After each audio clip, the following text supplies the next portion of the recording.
Il y a énormément d'idées reçues sur l'alimentation et je vais vous en donner deux grosses aujourd'hui. Donc Slima Basseri, professionnelle de la nutrition et du changement de comportement alimentaire, et mon job c'est un petit peu d'aider les gens à trouver leur alignement et trouver leur équilibre dans leur comportement alimentaire.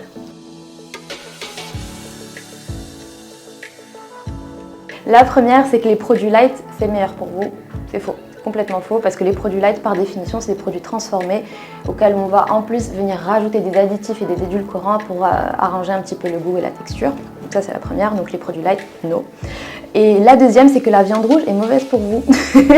Alors oui, la viande rouge industrielle qui est issue d'élevage, on va avoir des vaches qui sont malades, traitées aux antibiotiques. Ça, c'est de la viande inflammatoire et qui va vous rendre malade, oui. Mais si c'est de la bonne viande qui a grandi à la khatra, comme on dit, c'est une viande qui est très riche en nutriments. Donc la viande rouge, c'est bon, mais il faut bien la choisir.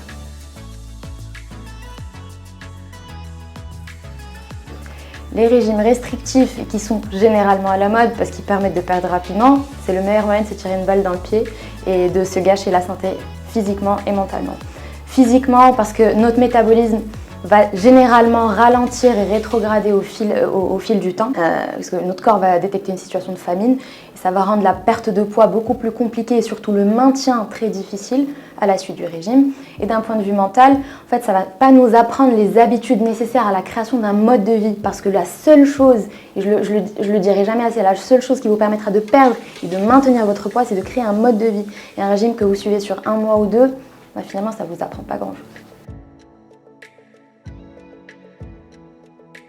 C'est possible, oui. Est-ce que c'est idéal? Non.